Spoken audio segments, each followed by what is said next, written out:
Jaya is amongst the few archaeologists who is actually working on domestic architecture and domestic archaeology, because most archaeologists tend to focus on more spectacular kinds of archaeology.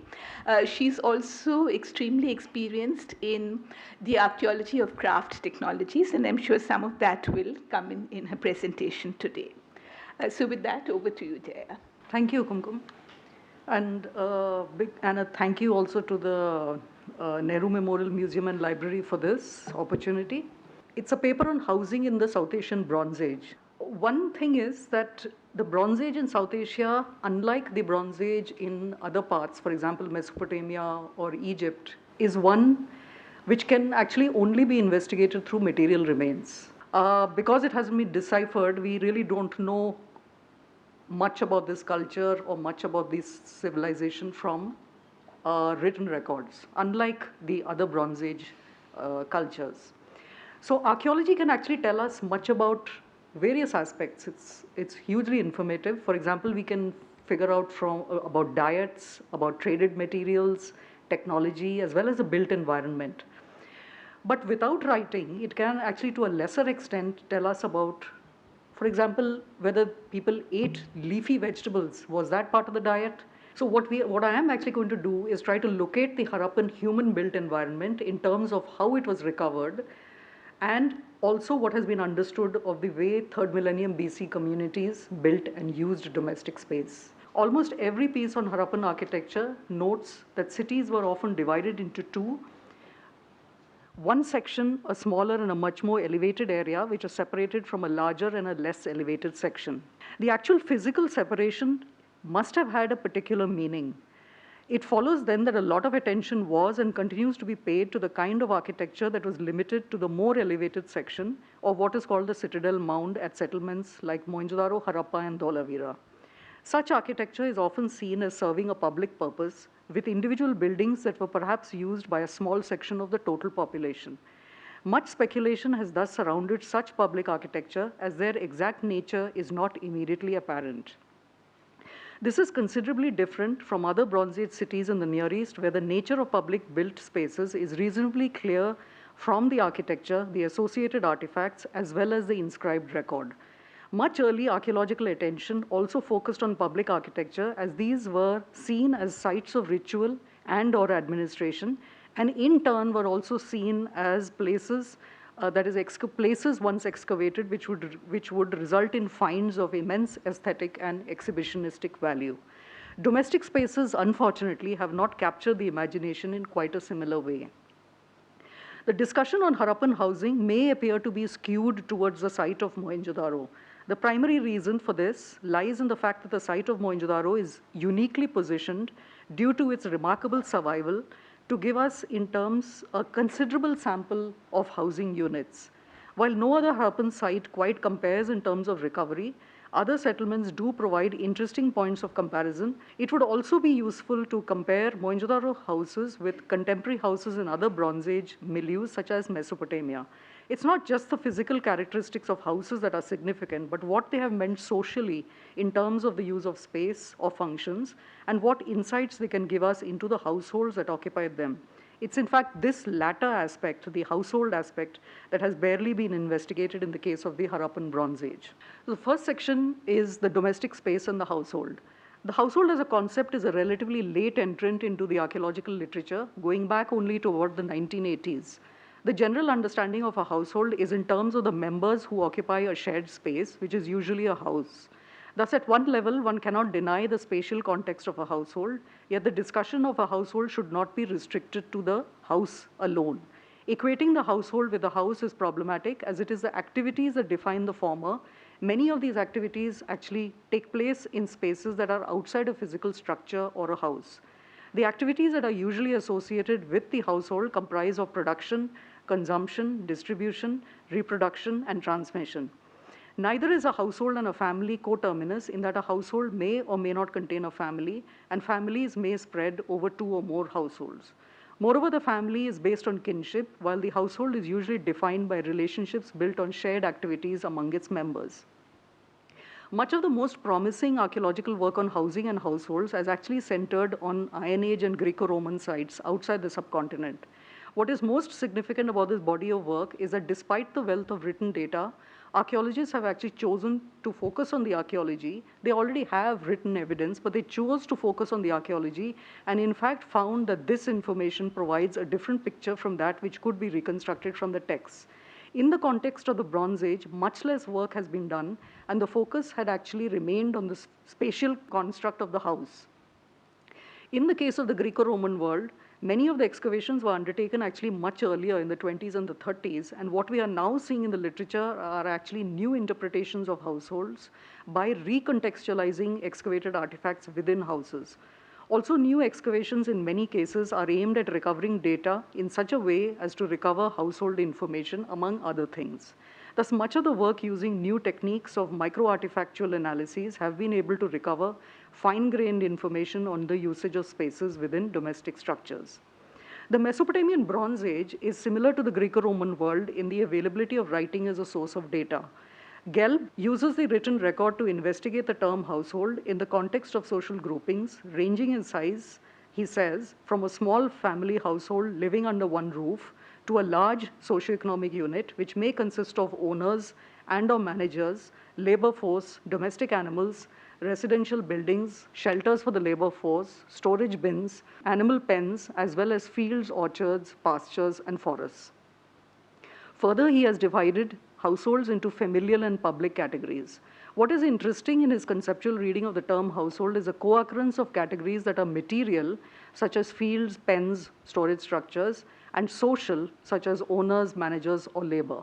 Thus, if we were to use this reading, we would actually have to look at the spatial and material context, as well as the individuals in the communities that used and occupied these spaces and structures. Mesopotamian Bronze Age archaeology actually found it easy to focus first on houses and then move to other issues. Hendrickson, quoting one of the original excavators, found that there was a commonly found house plan, which is called the fully flanked main room type. This is the type of plan where there is a central room or court surrounded by smaller rooms. This plan was called a single suite one if it occurred once within a structure, and if there were two, that is two courtyards surrounded by houses, then it was called as a double suite one. The former was taken to mean occupation by a nuclear family, and the latter with multiple courtyards was taken to imply multiple related family units occupying a single structure, in other words, an extended family or a lineage unit. Similarly, even if somewhat simplistically, wealth of households was considered in terms of large as opposed to small single suite houses. Both large and small single suite houses were found at several sites in Mesopotamia. She also attempted a classification of houses and let's say the rooms within houses into three types: front rooms, center rooms, and back rooms. Front rooms were either entrance rooms or those which entered or those which could be accessed from the entrance room. Center rooms gave access to at least two and sometimes other rooms, and they would have more than one doorway. Back rooms were isolated entities not connected with the entrance room, usually located at the back of the house, and could have more than one doorway. She also used the terms outside room and inside room, where the former had at least one of its walls as an outer wall of the house. The most household studies have actually had necessarily to concentrate or at least look at the contextual study of artifacts within rooms.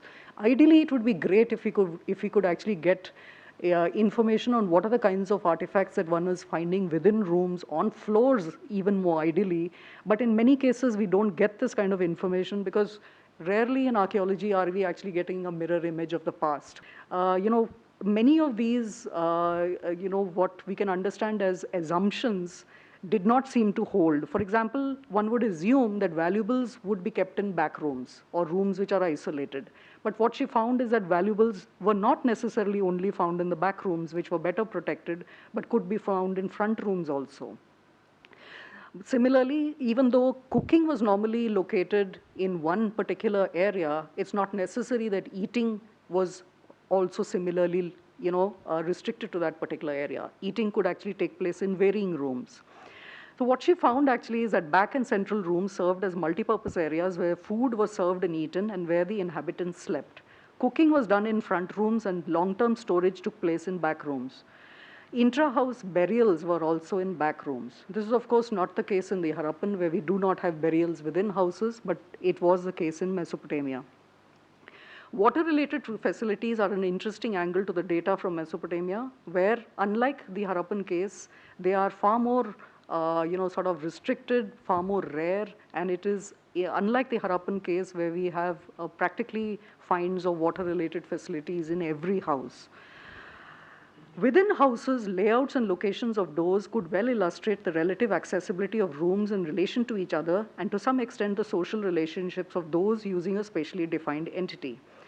This Robert Blanton had actually showed much earlier that houses with rooms could be mapped graphically into tree-like diagrams indicating the degree of access between rooms of a house.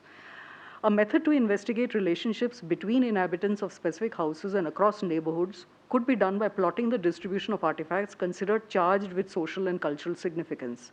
An exercise of this sort, for example, which was conducted with seals considered to be important identity markers, showed little of the clustering that would be expected with, for example, patrilocal residents with close co-residence of fathers and sons. Similarly, Banning showed that one way to understand the layout of houses was to see how they related spatially to each other and in turn neighbors to each other.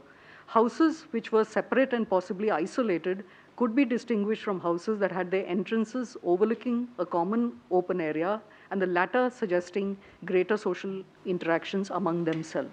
One of the major problems of Bronze Age household archaeology is, and it's very much the case like even now, that we tend to, when we sweep our houses out, we tend to actually remove the garbage, which is actually the subject matter of archaeologists. So in the Bronze Age too, inhabitants regularly swept their houses clean. This resulted in actually the lack of much primary information within houses, discarded material usually getting deposited in secondary locations. Only in cases with sudden abandonment such as disasters, fires, or earthquakes can archaeologists actually hope to get primary deposits.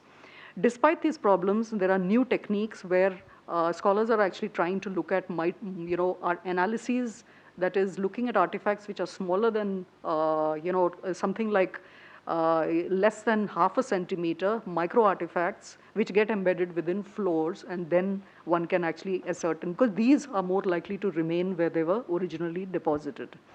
These kinds of technologies can actually obviously only be utilized at sites which are currently being excavated, but and obviously cannot be the case for sites which were excavated in the 20s and the 30s, but could be with many of the currently excavated sites in the subcontinent. The second section is Mohenjodaro through the eyes of archaeologists. Mohenjodaro, located on the Indus, this site with the two mounds, enjoys a distinction of being perhaps the best preserved site of the Harappan civilization. It was excavated by John Marshall and Ernest Mackay, as well as several deputies. Both Marshall and Mackay had considerable experience of excavating in the Near East, and it is actually possible to see some of the ideas about Mohenjodaro may just have been influenced by what had already been recovered from various Mesopotamian sites. For the purposes of this paper, it's actually useful to begin with some of the problems in understanding, even in identifying houses at Mohenjodaro. Early excavators themselves highlighted some of these problems. One of these, as I have already mentioned, was this continuous rebuilding from phase to phase. In the same spot where there was a house, it would continue to be built again and again over that. This meant that older walls were rarely demolished. New ones used the older as foundations. So the excavators had to actually devise other ways of distinguishing constructions of different phases. Mackay wrote, "We were often able to decide the actual floor level from the footing on one or more sides of a room. Many of these footings were due to the economy. The masonry below them cannot be described as foundations because it is actually just the lower portions of thick walls." What they found, and what Mackay found, is that very often later masons, when using older walls as foundations, preferred to actually spread a layer of mud on top of the older wall, in some cases as much as 1.5 inches thick. And it is this layer of mud which actually served as a useful distinguishing marker between older and newer walls. Another useful indicator to figure out occupation levels within a structure was door sills and pavements. Now, as you know, when you enter a house, one enters through over the door sill, and what the early excavators did, that they knew the significance of these door sills, so they, in the process of excavation, they kept these door sills even while excavating further downward, so as to retain the working level of the house. And in those cases where doors were absent, an understanding of access and movement between rooms was actually, you couldn't figure out if there were no doors. In the case of pavements or flooring, these actually would have been excellent indicators of occupation levels, but sometimes we find brick floors were actually removed to serve the same purpose at a higher level. The drainage system was another way in which different areas of the lower town were actually connected. The system was useful because Mohenjodaro and many of the Harappan sites had actually a drainage system where each house had house drains, and these house drains connected with the civic drains, which is the drains at the level of the community or at the level of the settlement. So in order to see the connection between the house and the settlement, and these were rebuilt over time. So, the early part of Mohenjo-daro, the later part, so you could actually figure out the various construction levels of the settlement only because these drains connected from the house to the street drains. So it was apparent that actually working out the levels within each individual building and correlating it with others in the vicinity and different areas with each other was some of the most challenging exercises in the archaeology of Mesopotamia, archaeology of Mohenjo-daro, given the fact that houses were probably rarely constructed or repaired at the same time. If we were to trace the common features of houses at Mohenjo-daro, what we find is sometimes a large, possibly unroofed room is found, which is often labeled as a courtyard. According to her, the courtyard is always in the northern or the central part of the house. From the western side of the courtyard, often from the southwest, is a staircase leading up either to the roof or to an upper story. Under the staircase, sometimes there is a tiny room interpreted as a privy. Staircases are always inside the house, not outside. Normally, to the west of the courtyard is a room which is accessed from the courtyard, which was identified by her as a kitchen. And this room and courtyard forms an important component of her yellow model. Now, Sarsina's yellow model is the most popular one. Out of 108 dwellings studied by her, 55.5% consist of various models, out of which 28 are yellow, 20 are red, 6 green, 4 brown, and 2 blue. A further 44 houses, or 40.74%, have supplementary structures attached to the model, which forms the largest part of the whole. She points out that the predominance of residential buildings composed of yellow and red models suggests that the private house at Mohenjo-daro conformed to a fixed pattern, which in most cases was represented by a yellow or a red model. Was there any kind of uniformity as to where entrances were from a particular direction? This does not seem to have been the case, as lanes and streets could front a house from any of the 4 directions. It's often said that entrances almost never led into courtyards directly, but that does not seem to have been the case, and there are examples to the contrary.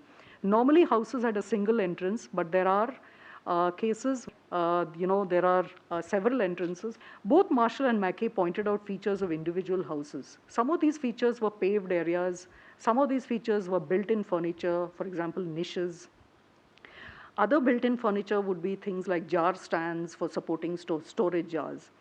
Other common features of houses were wells are normally inside houses, not outside, and if inside, are usually accessible from the outside. Now, if you actually look at the locality-wise details for wells within Mohenjo-daro, it's kind of interesting, and if you compare it between Mohenjo-daro and other sites. In an intra-site survey, this is a comparison that I did, you actually find that there are only 2 wells in an area of about 1.47 hectares from the Monir area, which is the extreme eastern part of Mohenjo-daro. And if you compare that with the HRA, which is 0.71 hectares, and there are 5 wells, but then look at the figure of 21 wells from an area of 1.67 hectares from HRB. If you actually look at an inter-settlement comparison, then it appears that on the basis of excavated wells, a figure of 700 wells has been estimated for Mohenjo-daro, and compare that with a similar estimation for wells at Harappa, and you find that there are only 30 from Harappa, which may have been over the entire settlement, whereas Mohenjodaro may have actually had 700 wells. And one of the explanations made for this is Jonathan Mark Canoyers, and he says that Mohenjodaro had less winter rain and was further from the river and hence needed wells. But it actually makes for a very interesting comparison and a very interesting difference between the two sites. Water-related facilities include drains and pavements apart from wells. Every house accessed a street or lane from at least one of its walls in order to enable house drains to connect with street drains. Areas within a house where water was utilized or located were often paved. Pavements have actually been found in several houses, in many cases signifying bathing areas. And you can see in the foreground of this photograph from the 20s, there is a paved area. It's a bathing platform with bricks set on edge to prevent the water spilling into an adjacent area. And normally you find these bathing pavements, bathing platforms are skirted by these bricks. But the sole purpose of constructing pavements was not only for bathing areas. In some cases, almost entire buildings were paved. A social archaeology of Harappan housing. Were houses outward or inward looking? The general understanding of Harappan houses is that they were centered on a courtyard, which was often not directly accessed from the entrance. Thus, the courtyard is often perceived as a private space for the members of the household, with many of the quotidian activities taking place in this space. It is easy enough to visualize the role of courtyards in tropical and subtropical climates. Many activities, just like in the present day, involving water, cooking, food preparation, bathing, and so forth, may have actually been located in the courtyard. Thus, the courtyard seems to be a common feature of Bronze Age housing in West as well as South Asia. The inward-looking nature of Harappan houses has been suggested on the basis of this interior courtyard, which could not be accessed from the entrance, directly from the entrance, or could not be viewed from the entrance, as well as the blank, windowless outer walls. However, is this really a privacy issue? Such a perception may not be rooted in the South Asian context, where windows may not have been required in a house which obtained light and ventilation through an internal courtyard. Moreover, the issue of privacy seems meaningless in those cases where you have wells within houses which could be easily accessed from the outside. As part of the documentation of structures at Mohenjodaro, Janssen and his team at the Aachen Institute of Germany adapted Henriksen's terminology for rooms within Harappan houses. For them, rooms through which one entered were called entrance rooms. Most houses at Mohenjodaro were of the single entrance type. Rooms which had more than one door were called transit rooms. In this diagram, 1 is the entrance room, 2 are transit rooms, and 3, the transit rooms enabled access between different stages, and 3 are the terminal rooms which could only be accessed from a single door. The difference from Henriksen's formulation lay in the designation of terminal rooms having only a single door. This kind of terminology also thus depended on the spatial access theories of Henriksen, Blanton, and Hillier and Hansen to determine who could have used which spaces. Hillier and Hansen have actually pointed out that space is determined by two kinds of relations, the relations between the occupants and the relations between the occupants and the outsiders.